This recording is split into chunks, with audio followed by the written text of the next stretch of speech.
Hey everybody, welcome back to game number 9 for the Michigan Wolverines, traveling to number 8, Indiana.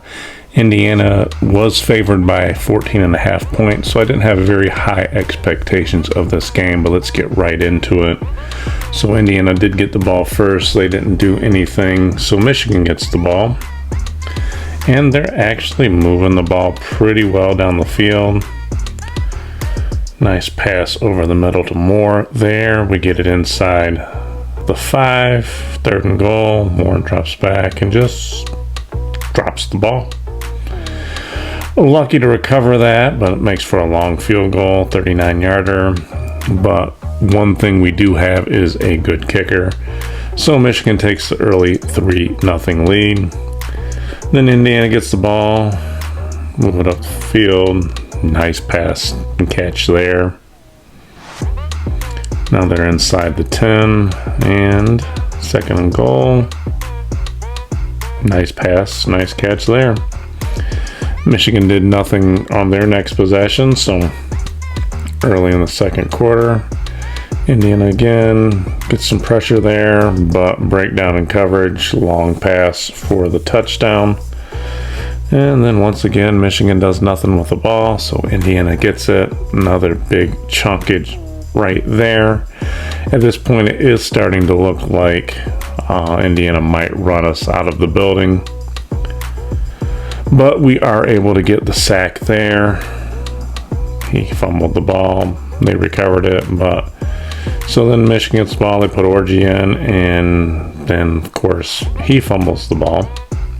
So gives Indiana good field position. Nice little dump off to the running back. Big play there. But luckily we were able to hold them to a field goal going into the end of the 2nd quarter. Of course we did nothing when we got the ball back and gives it back to them. But go into the second half with a 17-3 deficit. But then we had the little punt here to deepen their end zone, and then we were able to get the interception.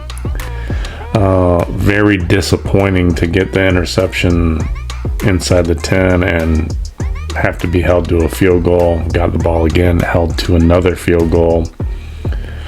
Just poor play calling, really. I mean, I think they ran the ball 3 straight times, no threat of a pass at all. And then finally we get the ball inside the end zone again, and once again it was 4 straight runs. Luckily we got it in the end zone. Missed the 2-point conversion, but then we get a big stop on that play, and unfortunately we go 3 and out.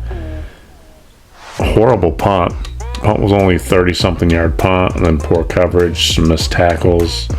Gives Indiana the ball almost right there in field goal range, and they ultimately do get the field goal.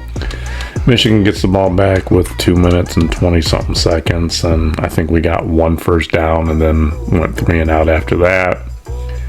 So end up losing the game 20-15, which quite frankly is not bad.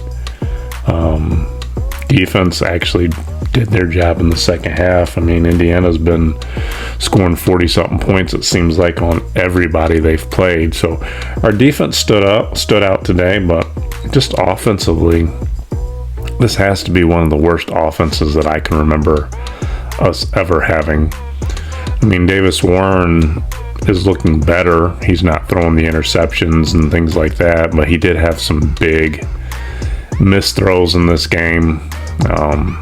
Still only throwing for 100 and something yards. Running game has completely disappeared. I don't know what happened to Kalel Mullings from earlier in the season where he was just a beast to he's done nothing in the last 3 or 4 games. Donovan Edwards isn't really doing much. The offensive line isn't doing much. Receivers aren't doing much. I mean, the only positive thing I can say about our offense is tight ends are good and we have a good kicker. But other than that, I mean, we had the ball inside the 10-yard line 4 possessions today and only got 1 touchdown out of it. Had to do that on 4th down, but overall, it wasn't an embarrassing showing against Indiana. Got Northwestern next week. Hopefully we can pull off that win before we have to go face Ohio State, which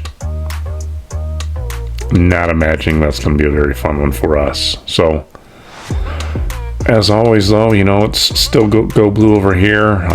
Recruiting's been good this last couple weeks. Hopefully we can flip Bryce Underwood. That would really seems like it would salvage our season, which that's the kind of season we're having, where the biggest news would be if we were able to flip the number one quarterback in the country for us next year.